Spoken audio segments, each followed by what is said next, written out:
Oh my God. Semenjak zaman Orde Baru sampai Reformasi, Kabinet Merah Putih merupakan kabinet yang paling besar. Nah, jadi kalau misalkan kita lihat pemerintahan Pak Prabowo Subianto itu memiliki total 48 kementerian, diisi 108 anggota mulai dari menteri, wakil menteri, dan juga kepala lembaga.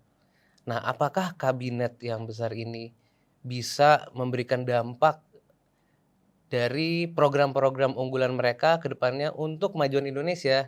Nah, hari ini kita sudah kedatangan tamu Bapak Wasisto Raharjo Jati.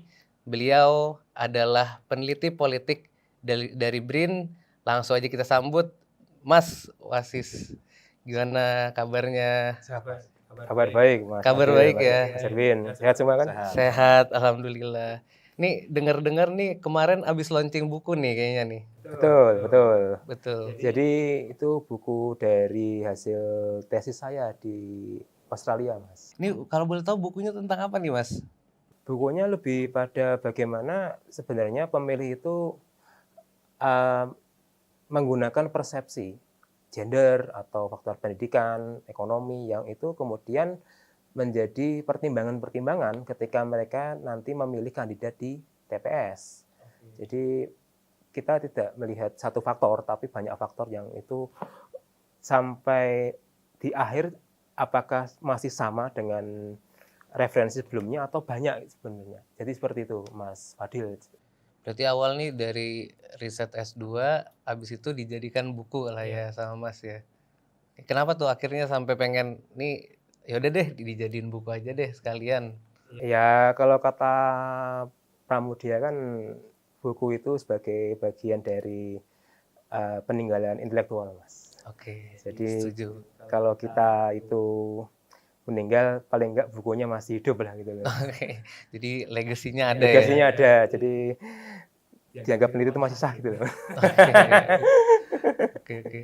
Nah berarti Mas Wasis ini kan sekarang kan peneliti politik ya di BRIN ya.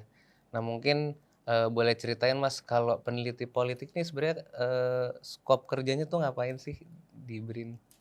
Ya sebenarnya kalau skop kerjanya itu ya lebih banyak menghasilkan ya misalnya dalam bentuk buku, artikel jurnal, atau proceeding seminar yang memang kami distribusikan untuk dibaca ke kalangan akademisi, Mas. Itu bagian dari pengembangan pengetahuan kepada publik, Mas. Jadi kami membedakan diri pada dua ranah yang berbeda itu sebenarnya. Kan ada nih yang dinamakan pengamat politik gitu ya. Sama peneliti politik tuh sama apa beda-beda gitu Mas? Oh beda lah, Mas. Beda ya? Jauh. Kalau pengamat kan memang beliau ini yang saya tahu ada yang memang sudah dapat info dari orang dalam. Oke, info A1 ya? A1.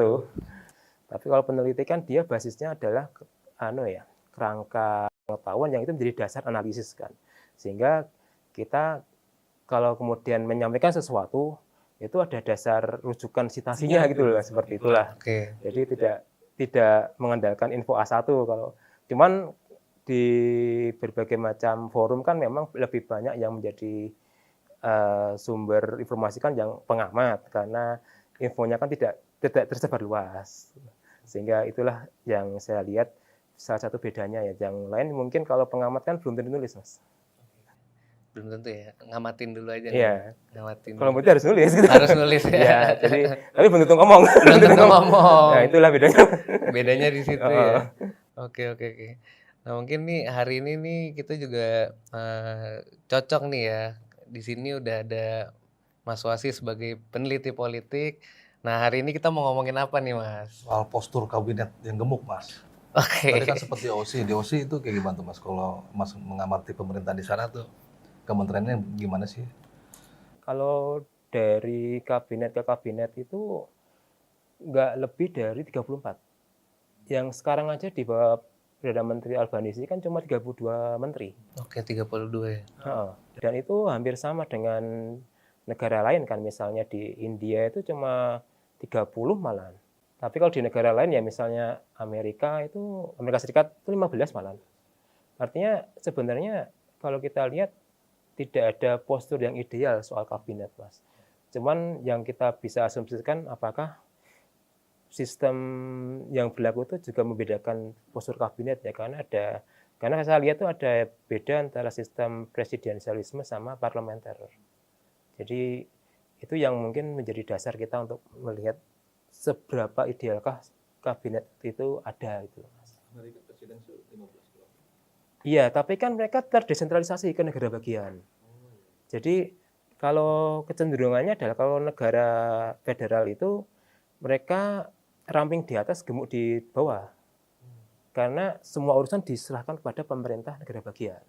Di kita itu sebenarnya juga menerapkan sistem otonomi daerah. Sekarang itu kewenangan lebih besar di pusat daripada daerah, Mas. Jadi memang di sini kita melihat adanya tarik ulur kepentingan sebenarnya antara pusat dan daerah ya, kalau kita bisa baca. Kalau menurut Mas, kayak kita nih sekarang nih, untuk kali pertama sejak Orde Baru, punya 48 kementerian. Proyeksi Mas ke depan tuh kayak gimana tuh Mas? Bakal bergerak lincah, atau bakal menemui banyak hambatan, atau bagaimana tuh Mas? Iya, kabinet Merah Putih ini kan kabinet terbesar pasca reformasi. Kalau sebelum-sebelumnya kan itu 30, 33, 34. Jadi ini yang terbesar pasca reformasi dan terbesar kedua setelah kabinet Dwi Koryo yang disempurnakan di era Bung Karno ya. Itu kan totalnya 132. Kalau kita ini kan 109.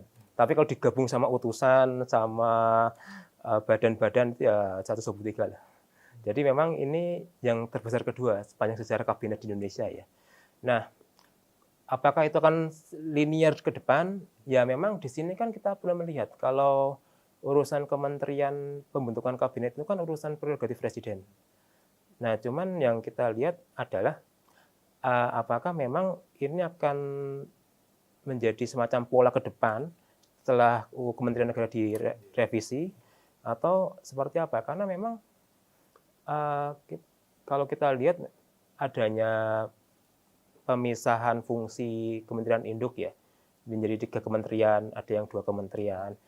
Kalau kita lihat memang itu lebih pada upaya penanganan masalah yang sifatnya ad hoc sebenarnya. Jadi kan kalau misalnya kita lihat nih ada masalah perumahan itu kan sendiri ya ini ya. Kemudian masalah kehutanan sendiri, lingkungan hidup sendiri, dan masalah imigrasi sendiri malah sekarang. HAM sendiri kan. Jadi kita melihat bahwa apa jangan-jangan ini pendekatan masalah yang digunakan dalam pembentukan kabinet itu lebih pada pendekatan ad hoc ya. Lebih pada bagaimana kita langsung tertuju pada masalahnya.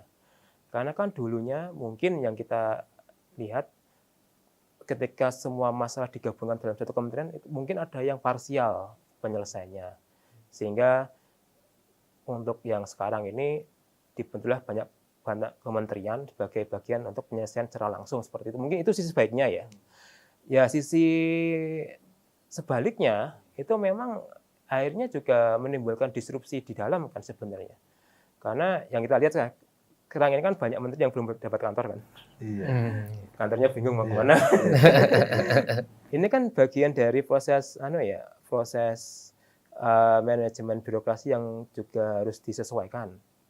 Jadi kan kalau kita lihat atau saya khususnya kan membaca ada 3 masalah di sini ya, yaitu masalah migrasi kepegawaian. Ya jelas dong kalau kementerian dipecah itu banyak pegawai yang pindah kan, entah yang tiba-tiba dapat julukan untuk jadi dirjen misalnya. Jadi migrasi seperti ini memang menjadi masalah yang selalu muncul ketika ada perubahan kabinet di level atas ya. Yang kedua tentu belanja jasa barang ya. Karena tentu dong kita banyak kementerian perlu kantor baru, perlu perangkat baru. Itu jelas itu menjadi masalah yang selalu muncul juga. Yang ketiga selain itu adalah mungkin lebih pada penyesuaian kewenangan ya. Karena kan dalam 100 hari pertama ini perlu dirumuskan ya kewenangan-kewenangan yang sudah fix itu yang sebelah mana gitu loh. Karena jangan sampai overlapping seperti yang pernah kita lihat sebelumnya kan. Ada dirjen, kemudian adu kewenangan dengan kementerian, misalnya masalah desa GBK itu ya. Jadi memang di sini kita perlu melihat 3 masalah ini yang masih akan muncul di 100 hari pertama Kabinet Merah Putih sebenarnya. Berarti dalam proses transisi itu bakal ada tuh 3 persoalan itu tuh. Nah, kalau gitu lebih banyak untungnya atau maksud saya banyak manfaatnya apa mudaratnya tadi kalau banyak kementerian? Satu sisi mungkin tadi kayak Mas bilang lebih terfokus atau bahasanya tadi ad hoc ya. Sisi lain ada masalah internal, belum lagi ntar ada overlapping kebijakan. Itu gimana tuh Mas? Banyak menteri, banyak manfaat apa banyak mudaratnya tuh menurut Mas? Kalau dari struktur kabinet itu 19 kementerian itu tetap kan fungsi dan nomenklaturnya. 20 kementerian ini berubah ini. Artinya 20 ini yang masih berproses gitu loh Mas. Artinya kita perlu melihat kalau mereka sudah selesai di dalam, maksudnya yang tadi kita sebutkan ya 3 faktor itu, baru kita bisa melihat efektivitas mereka bekerja. Karena memang kalau di dalam itu masih bergejolak, ya jangan harap kita bisa melihat dampak yang dihasilkan ke luar gitu loh Mas. Karena satu sisi kan penggerak urusan kementerian, kebijakan, anggaran, eksekusinya kan para birokratnya itu loh sebenarnya. Jadi kalau birokratnya sudah siap, ya mungkin kita bisa lihat seberapa efektif kan kementerian ini sebenarnya. Nah kalau menurut Mas nih, urgent nggak sih kita punya kementerian yang gemuk gitu? Sebenarnya kan kalau kita lihat memang yang namanya pembentukan kabinet itu selalu politis ya Mas. Karena tidak mesti birokrat itu akan langsung nyetel kan dengan keputusan politik. Nah cuman kalau kabinet gemuk ini ya kalau kita flashback ke tahun-tahun 50-60-an ya ketika ada kabinet Dwi Kora ya, itu kan juga akhirnya instabil kan, instabilitas kan yang muncul. Karena kan itu kan merangkum semua golongan, semua kalangan untuk dirangkul kan. Cuman akhirnya kan juga mengalami gejolak kan, karena satu dan dua hal. Jadi kalau kita kembali ke pelajaran sejarah itu, ya ini bisa menjadi semacam refleksi ya, bahwa kabinet gemuk dari pelajaran yang kita dapatkan di tahun itu ya ada potensi seperti ini sebenarnya. Karena merangkum semua golongan, semua kalangan dalam satu wadah itu tidak mudah penyesuaiannya dengan mereka yang itu sudah lama di dalam gitu. Kalau kita lihat kan ada 17 orang lama kan yang masih di 16 ya. Nah, itu bagaimana kemudian mereka menyesuaikan dengan orang lama ini loh sebenarnya. Jadi memang kalau ditanya apakah berhasil tidak ya ada potensi nanti itu disrupsi yang masih berproses sebenarnya. Dan ini tergantung dari kemungkinan presiden ya untuk bisa memanage semua kepentingan, semua urusan. Karena mengakomodasi orang lama, kabinet lama dengan kemudian orang baru, aktivis, mana lagi nih, ormas juga, itu nggak mudah juga gitu. Menyatukan mereka dalam satu harmoni, makanya diperlukan retreat itu. Oh iya, 2 kali pembekalan. Iya. Di Magelang sama di Hambalang. Iya. Ya mudah-mudahan sih berasa dampaknya. Dampaknya. Bulan depan lah gitu. Iya. Atau sebulan pertama setelah pelantikan ya tanggal 21 kemarin kan mereka pada dilantik tuh menteri-menteri. Iya, paling enggak mereka tuh setelah dibekali, setelah retret ke Magelang itu sudah benar-benar satu suara gitu loh, Mas. Satu suara. Apalagi retretnya kemarin ini ya, menarik juga ya. Itu baru kali pertama. Baru kali pertama ya. Di sepanjang sejarah kabinet ya. Karena sebenarnya nggak ada itu retret, nggak ada Retret itu militer nggak gitu ada, kan. gitu. Itu. Ini banyak orang bilang Mas, kenapa kita kementerian gebuk? Karena bagi-bagi kekuasaan dengan teman-teman koalisi lah gitu. Jadi lebih ke situ prospeknya gitu, bukan ke program. Nah, Mas setuju nggak tuh Mas kalau ada argumen kayak gitu Mas? Ya, argumen itu menjadi salah satu argumen yang selalu dibicarakan banyak orang. Dan itu tidak salah sebenarnya. Karena itu kan bentuk dari sikap akomodasi politik kan. Bagaimana kalau kita lihat visinya Pak Prabowo kan merangkul semuanya. Jadi kalau kita terjemahkan itu dalam bentuk praktek kan ya seperti itu gitu loh. Jadi banyak orang kemudian dimasukkan dalam posisi pemerintahan. Nah, cuman kita juga perlu melihat bahwa ini bagian dari prinsip yang dinamakan konsol asosiasional kan. Jadi berusaha untuk menjadi penjembatan bagi kelompok-kelompok yang itu belum terjamah oleh pemerintahan ya. Misalnya dibentuklah utusan khusus soal ini, soal itu. Berarti kabinet ini berusaha untuk menjembatani komunikasi aspirasi dengan kelompok tertentu misalnya, segmen tertentu misalnya dengan anak muda lewat atau ekonomi kreatif atau mungkin lewat hal lain misalnya. Jadi kita perlu melihat bahwa selain bentuk akomodasi politik, ini juga bagian dari bentuk representasi aspirasi ke tingkat bawah sebenarnya. Makanya kemudian kita ada utusan khusus itu untuk menjembatani secara informal. Mereka ini yang selama ini kurang terdengar tuh mau dikemanakan gitu loh sebenarnya. Kalau proses pengawasan itu nanti di DPR gimana tuh Mas, kalau Mas lihat tuh Mas? Karena kan partai-partai kan mayoritas sudah ke pemerintahan semua tuh. Artinya pemerintah nggak punya trouble sebenarnya kalau mau bikin kebijakan ini tinggal laksanain gampang aja tuh. Memang itu dampak positifnya situ ya. Kita tidak mengalami resistensi yang cukup berarti di parlemen ya. Cuman kita perlu lihat bahwa dalam demokrasi itu juga ada pengawasan kan. Checks and balances gitu. Kalau kemudian seandainya adanya pemerintah itu kemudian kebablasan, keluar koridor misalnya, yang jadi wasit di dalam kan ya parlemen kan sebenarnya. Jadi memang kalau kita lihat ada dua sisi yang berlawanan di sini. Satu sisi memang proses perumusan kebijakan, anggaran itu atau mungkin pembuatan undang-undang cepat yang kita bisa lihat ya. Tapi pengawasan ini yang menjadi problem ini kemudian. Bagaimana kemudian mengawasi dari dalam kalau misalnya semua partai itu satu gerbong semua gitu loh. Harus ada satu atau dua partai yang itu memang idealis ya di luar. Idealnya seperti itu ya. Ini bukan kita menafikan adanya oposisi koalisi ya. Cuman idealnya dalam sebuah demokrasi itu ada pengawasan sebenarnya. Entah itu dia mau demokrasi liberal atau sosialis atau apapun itu, tapi orang itu ketika berkuasa harus dijaga gitu loh. Tapi kelihatannya partai tuh nggak siap oposisi Mas, kayaknya Mas. Ya memang. Walaupun kayaknya semua pengen pemerintah semua tuh. Jadi kita kekurangan karakter di sikap yang itu. Berani beroposisi itu kayaknya udah nggak ada tuh Mas. Ya memang. Bener nggak tuh? Ya memang di sini kan kita perlu melihat bahwa partai-partai yang ada itu kan komitmen ideologinya makin berkurang, Mas. Atau bahasa kerennya partai ID lah. Siapa sih partai yang sekarang itu mendaku nasionalis sejati gitu atau mungkin religius sejati gitu? Banyak yang ngaku. Banyak ngaku kan? Tapi nggak tahu kan? Itu kayak di dalamnya. Iya, maksudnya di sini kan kita perlu melihat bahwa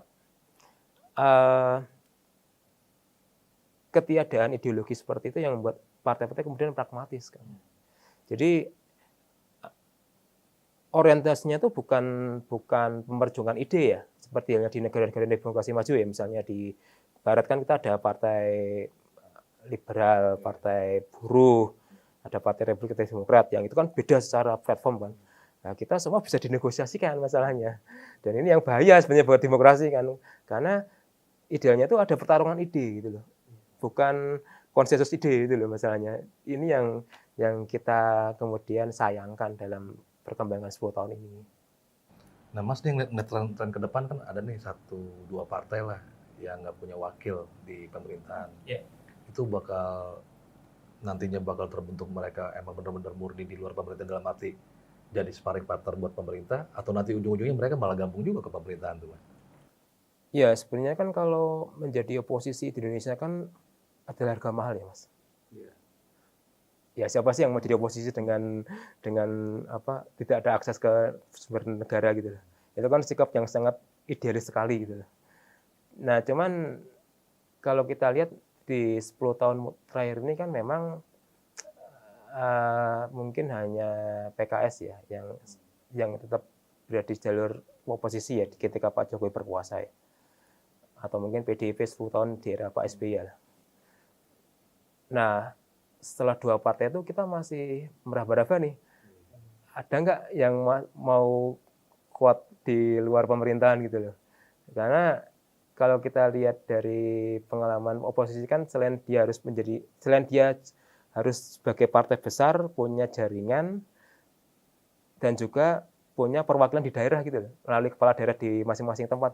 Jadi itu yang buat mereka masih eksis di level nasional gitu. Nah, kalau partai-partai menengah yang notabene masih struggling ya di level nasional dan daerah, ya susah Mas kalau mau jadi oposisi gitu loh. Sumbernya dari mana gitu loh. Itu yang menjadi pertanyaan hari ini sebenarnya. Kalau misalnya mau beroposisi ya nggak apa-apa, tapi seperti itu konsekuensinya gitu loh. Tapi kalau seandainya nanti kondisi partai kita begitu, ya mudah-mudahan sih nggak begitu, mudah-mudahan sih Mas. Kalau civil society kita gimana Mas, kalau Mas ngeliat tuh? Kemarin kan sempat ada perlawan tuh yang peringatan darurat tuh, yang itu kan sinyal juga tuh, kalau masyarakat nggak diem juga kalau ada aksi-aksi yang dianggap menyimpang atau menyeleweng gitu. Nah ini ke depan tuh kalau Mas ngeliat prospek dari civil society kita menguat atau justru kampus-kampus nanti juga bakal dinegosiasikan gitu? Iya sebenarnya sih kalau kita lihat ya itu terjadi perubahan sangat signifikan ya terhadap konteks masyarakat sipil kita ya. Kalau di era-era tahun 98 2000-an awal itu kan masih idealis ya. Maksudnya kan kalau dulu kan masih ada funding eksternal yang itu menjadi sumber kegiatan masyarakat sipil kan. Entah itu ada di NGO atau mungkin kegiatan perkumpulan yang kita lihat di ruang-ruang publik misalnya.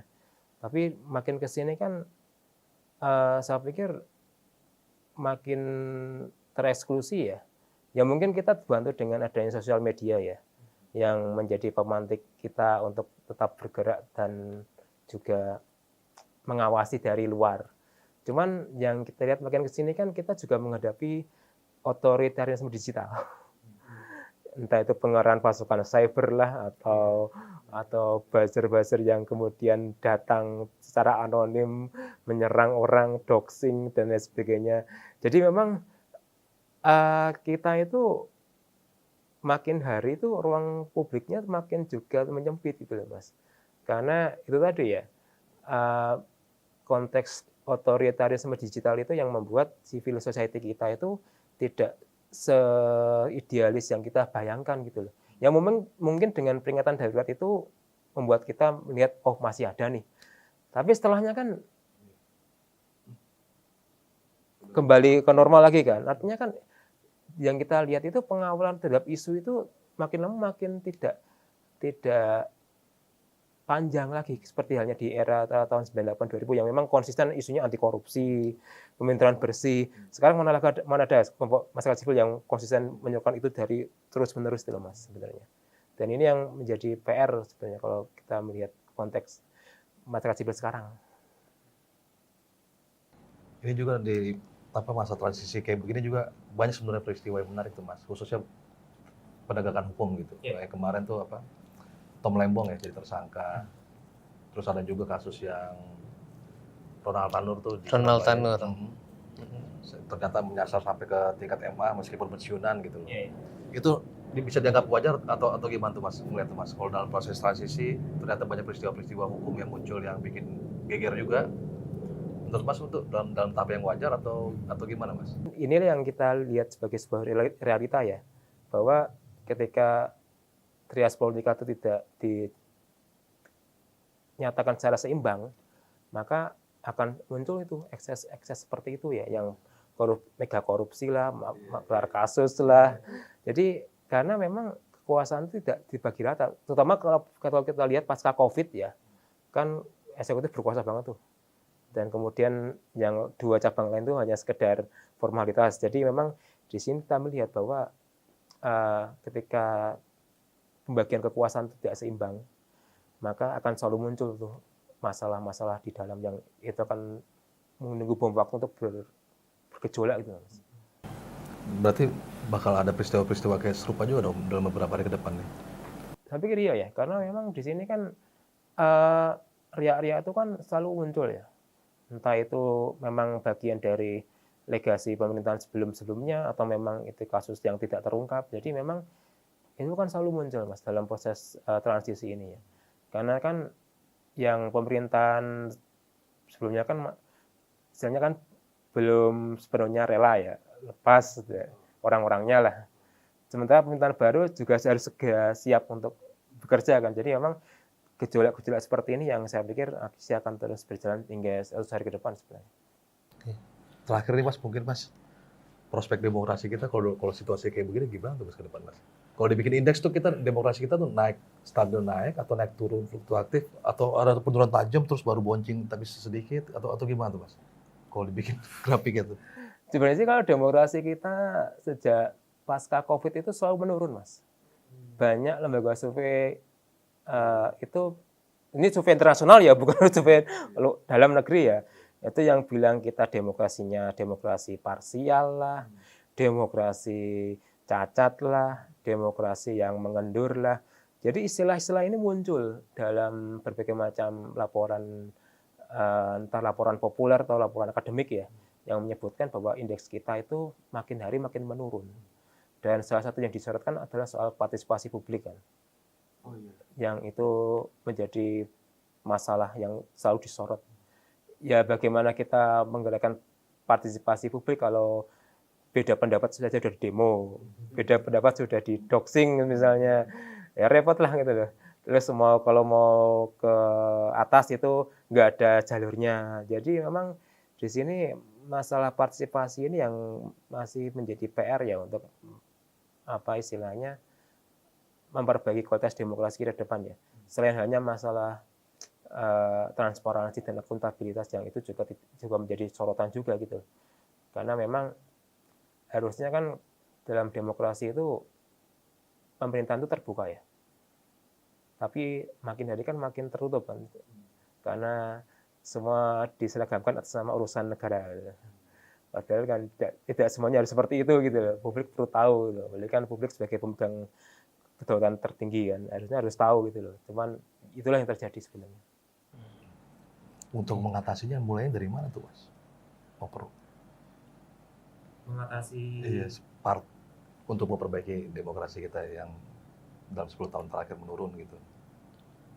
Partai kita udah tahu karakternya gimana, pemerintahan juga mungkin nanti ke depan bakal repot sendiri tuh sama internalnya mungkin ya. Yeah. Nah ini gimana tuh Mas? Partisipasi publik turun, sementara bentar lagi mau pilkada nih. Yeah. Itu gimana tuh Mas? Yang pasti itu yang perlu kita jadikan titik awal itu bagaimana peralihan kekuasaan itu harusnya terbuka Mas. Itu titik pintunya ya. Karena kan kalau kita lihat di Indonesia ini pergantian kekuasaan kan selalu berputar dalam circle yang sama. Entah itu circle si A, si B yang itu terangkum dalam dinasti kan. Entah itu di lokal atau di pusat sama aja itu. Jadi itu sebenarnya pintu utama untuk kita menggerakkan partisipasi ya.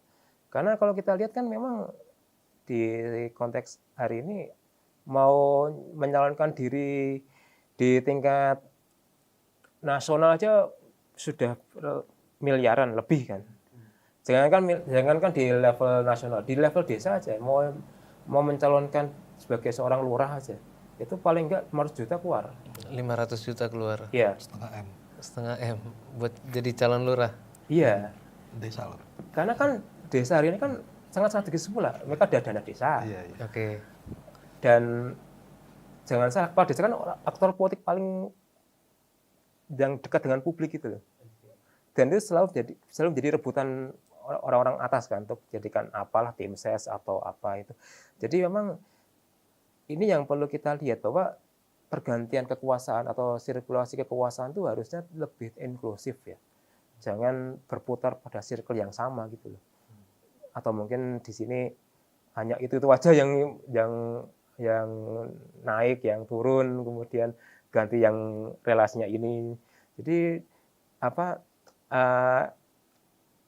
pergantian ordal ini yang perlu kita perlu kita revisi ya Mas ya, supaya orang luar tuh bisa jadi kepala daerah atau bahkan presiden gitu ke depan itu. Kita udah dapat banyak banget ya hari ini ya, mulai dari bahas penggemukan kabinet, dan memang sebenarnya kabinet gemuk itu belum tentu selalu negatif, tapi bisa jadi ya kan penggemukan ini juga akibat adanya upaya pemerintah biar problem solving itu lebih terfokus. Nah, maka dari itu memang kan perlu perbanyak kabinet ya Mas ya. Mungkin. Perbanyak kementerian ya, kemungkinan ya. Ya, positifnya itu, positifnya. Positifnya Ya. itu ya, cuman negatif-negatifnya juga harus diantisipasi ya. Ya. Kita nggak bisa cuman percayain positifnya doang, tapi memang tetap rakyat nih harus kritis juga pada akhirnya. Oke, dan mungkin hari ini kita juga bahas soal civil society sekarang, demokrasi yang sekarang itu juga semenjak COVID mengalami penurunan, dan ini sebenarnya memang adalah hal yang perlu kita perbaiki lagi nih biar negara kita bisa lebih maju ke depannya. Terima kasih banget nih Mas Wasis udah nyempetin datang hari ini ya. Semoga kita sering-sering main ya. Semoga kita bisa ketemu lagi lah ke depannya. Siap. Oke, thank you teman-teman yang udah nonton podcast hari ini. Jangan lupa like, comment, dan subscribe.